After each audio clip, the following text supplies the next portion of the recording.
Hello students, good morning. कल हम लोग फ्रेडरिक फ्रोबेल के बारे में हम लोगों ने स्टार्ट किया था और उनके क्या शिक्षा के उद्देश्य हैं, किस तरीके से शिक्षण पाठ्यक्रम है, इसके बारे में अध्ययन किया था।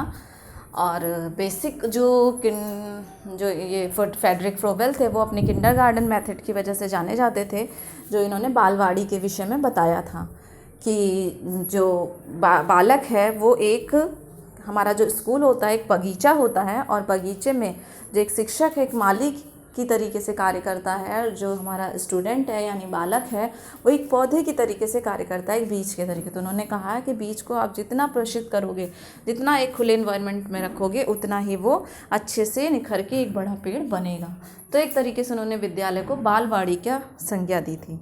उसी के कंटिन्यूशन में हम लोग आगे करते हैं कि फ्रेडरिक फ्रोबेल की शिक्षण विधियाँ। फ्रोबेल ने जो अपनी शिक्षण विधियां हैं वो कुछ सिद्धांतों पर आधारित थीं। तो हम एक एक करके इनके सिद्धांत पहले पढ़ते हैं। जैसे पहला है आत्मक्रिया का सिद्धांत। फ्रोबेल ने कहा कि बालक को व्यक्तित्व का विकास करना चाहिए। बालक को व्यक्तित्व का विकास करना चाहते थे, इसलिए उन्होंने आत्मक्रिया के सिद्धांत पे बल दिया। उन्होंने कहा कि अगर किसी का व्यक्तित्व का विकास करना है तो उसे खुद से क्रिया करने पे बल देना चाहिए। उन्होंने कहा कि जिससे बालक अपने आप अपनी रुचि के अनुकूल स्वतंत्र वातावरण में सीख सकता है। फ्रोबेल ने बताया कि आत्मक्रिया द्वारा बालक परिस्थिति पर विजय प्राप्त करता है और वातावरण को अपने अनुकूल बनाता है। इसलिए बालक की शिक्षा आत्मक्रिया द्वारा अर्थात उसको करा के सीखने देना चाहिए। उन्होंने कहा कि आत्मक्रिया का सिद्धांत जो बालक के व्यक्तित्व है उसको निखारता है। जब तक हम बालक को खुद से करने के लिए किसी चीज़ को प्रेरित नहीं करेंगे, तब तक वो वातावरण के प्रति सामंजस्य नहीं बिठा पाएगा और किसी भी परिस्थिति में अपने को अनुकूल नहीं कर पाएगा। दूसरा सिद्धांत कहता है खेल द्वारा शिक्षा का सिद्धांत। फ्रोबेल पहले शिक्षा शास्त्री थे जिन्होंने कहा कि खेल द्वारा शिक्षा दी जाए। इसका कारण ये है कि बालक खेल में अधिक रुचि लेता है। फ्रोबेल के अनुसार बालक की आत्मक्रिया खेल द्वारा विकसित होती है। उन्होंने कहा कि अगर बच्चा जो है वो खेल खेल में चीज़ों को सीखता है तो बहुत अच्छे से सीखता है। तो उन्होंने यही कहा कि अगर बालक को हमें कुछ सिखाना है तो उसको खेल के माध्यम से सिखाना चाहिए। तीसरा सिद्धांत स्वतंत्रता का सिद्धांत दिया। फ्रोबेल के अनुसार स्वतंत्र रूप से कार्य करने से बालक का विकास होता है। अगर हम बालक को किसी भी कार्य करने को दे रहे हैं तो उसको हम स्वतंत्रता प्रदान करें पहले, यानी कि उसके कार्य में कोई हस्तक्षेप या बाधा या अवरुद्ध ना डालें। इस बात पर उन्होंने बल दिया कि शिक्षक को बालक के सीखने की किसी भी प्रकार का हस्तक्षेप नहीं करना चाहिए, बल्कि केवल एक सक्रिय निरीक्षक के रूप में कार्य करना चाहिए। जो शिक्षक है सिर्फ निरीक्षण करे एक्टिवली, बल्कि ना कि केवल हर चीज़ में हस्तक्षेप करे कि ऐसे नहीं करना वैसे करना।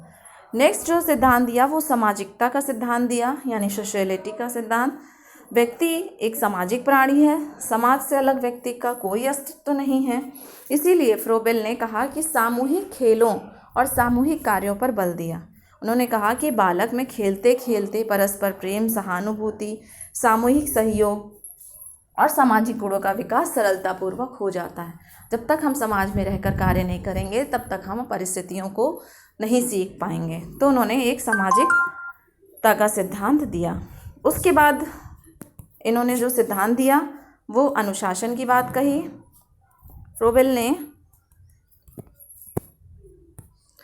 फ्रोबेल ने दमनात्मक अनुशासन का विरोध किया और उन्होंने कहा कि बच्चे का दमन नहीं करना चाहिए, उसे दंड नहीं देना चाहिए। उन्होंने कहा कि आत्म अनुशासन या स्व अनुशासन ही सबसे अच्छा अनुशासन होता है। तो फ्रोबेल के अनुसार अनुशासन क्या होता है कि जब तक बच्चा अपने आप अनुशासित होकर कार्य नहीं करेगा, स्व अनुशासन नहीं सीखेगा, तब तक उसका विकास नहीं हो पाएगा। इसीलिए बालकों को आत्मक्रिया करने की पूर्ण स्वतंत्रता मिलनी चाहिए, जिससे बालक में स्वयं ही अनुशासन की आदत पड़ जाए। फ्रोबेल के अनुसार बालक के साथ प्रेम एवं सहानुभूतिपूर्ण व्यवहार करना चाहिए, उसे आत्मक्रिया करने का पूर्ण अवसर प्रदान करना चाहिए। अब फ्रोबेल के अनुसार शिक्षक कैसे होने चाहिए? शिक्षक को एक निर्देशक के रूप में, मित्र के रूप में, पथ प्रदर्शक के रूप में होना चाहिए। उन्होंने शिक्षक की तुलना उस माली से की जो उद्यान के पौधों के विकास में मदद करता है। जिस तरह शिक्षक के निर्देशन में बालक का विकास होता है, फ्रोबेल ने कहा कि जैसे एक माली एक पौधे को बहुत प्यार से रखता है, उसके पूरे पालन पोषण करता है, उसी प्रकार जबकि उस पौधे को खुद ही विकसित होने देता है, उसमें वो खुद नहीं आता है कि वो विकसित हो। उसी प्रकार एक शिक्षक को निरीक्षण करते हुए बालक को खुद विकसित होने देना चाहिए और जो उसके विकास के हेतु उपयुक्त वातावरण प्रदान करना चाहिए। उसके बाद ये तो इनके शिक्षक हो गए, किस तरीके से पाठ्यक्रम। अब जो स्पेसिफिक इन्होंने बात बताई कि बालवाड़ी पाठ्यक्रम, जो किंडरगार्टन मेथड बताया फ्रोबेल ने, उसके बारे में बात करते हैं कि फ्रोबेल ने किंडरगार्टन में उपयोग करने वाले जो बालवाड़ी पाठ्यक्रम बताया कि उन्होंने किस तरीके से बताया कि कुछ उपहारों के माध्यम से, खेल के माध्यम से बच्चों को पढ़ाना चाहिए। तो फ्रोबेल ने इसको किंडरगार्टन नाम दिया। किंडरगार्टन में उपयोग के लिए उपहारों और व्यवसायों की एक श्रृंखला विकसित की। फ्रोबेल ने मूलभूत रूप से जो पहचान की उसका प्रतिनिधित्व हुए। उपहारों में उनकी वास्तविक भौतिक उपस्थिति छिपी हुई है। फ्रोबेल के उपहार जो थे, यानी जो उनके गिफ्ट थे, वो कुछ इस तरह थे। सबसे पहले 6 नर्म और रंगीन गेंदें थीं, अलग अलग कलर की और मुलायम गेंदें थीं। लकड़ी का गोला था, लकड़ी का ही घन था, लकड़ी का बेलन था। इससे बच्चों को वो सिखाते थे। एक बड़ा घन 8 छोटे घन में विभाजित है। एक बड़ा घन 8 आयताकार खंडों में विभाजित था। एक बड़ा घन 21 6 आधे और 12 चौथाई घन में विभाजित है। एक बड़ा घन 18 पूरे विभाजित और 3 विभाजित लंबाई, 3 विभाजित चौड़ाई। चतुर्भुज और त्रिकोणीय गोलीय आंकड़ों की व्यवस्था के लिए उपयोग की जाती हैं। रूपरेखा आंकड़ों के लिए छड़ें होती थीं। रूपरेखा के आंकड़ों के लिए पूरे और आधे तार के छल्ले होते थे। ड्राइंग, छिद्रित काशीदारी, कागज काटने, बुनाई या braiding, paper fielding, modelling, interlocking की विभिन्न सामग्रियाँ होती थीं। इस तरह एक श्रृंखला के रूप में उपहार होते थे, जिन उपहारों की मदद से जो फ्रोबेल थे वो बच्चों को शिक्षा प्रदान करते थे किंडरगार्टन स्कूल में। विपरीतताओं के संश्लेषण के आदर्शवादी सिद्धांत के बाद फ्रोबेल ने सिलेंडर ने गोले और घन के एकीकरण का प्रतिनिधित्व किया। फ्रोबेल ने कहा किस तरीके से बच्चा गोले को सीख सकता है, सिलेंडर को सीख सकता है, घन को सीख सकता है। इस तरीके से उन्होंने बात की। अलग अलग क्यूब्स, उनके उपखंड ब्लॉक का निर्माण कर जिनका उपयोग बच्चे ज्यामिति और वास्तुशिल्प डिज़ाइन बनाने के लिए कर सकते थे। कागज़ पर डिज़ाइनों का पता लगाने के लिए छड़ियों और अंगूठियों का उपयोग करते हुए बच्चों ने हाथ की छोटी मांसपेशी, समन्वित हाथों, आँख के आंदोलनों का उपयोग किया कि किस तरह बच्चे की आँखों को इधर उधर घुमाते हुए उन एक्सरसाइज कराते हुए उनको सिखाया। ड्राइंग, बाद में लेखन की ओर पहला कदम उठाया। पहले ड्राइंग करनी सिखाई, फिर लिखना सिखाया।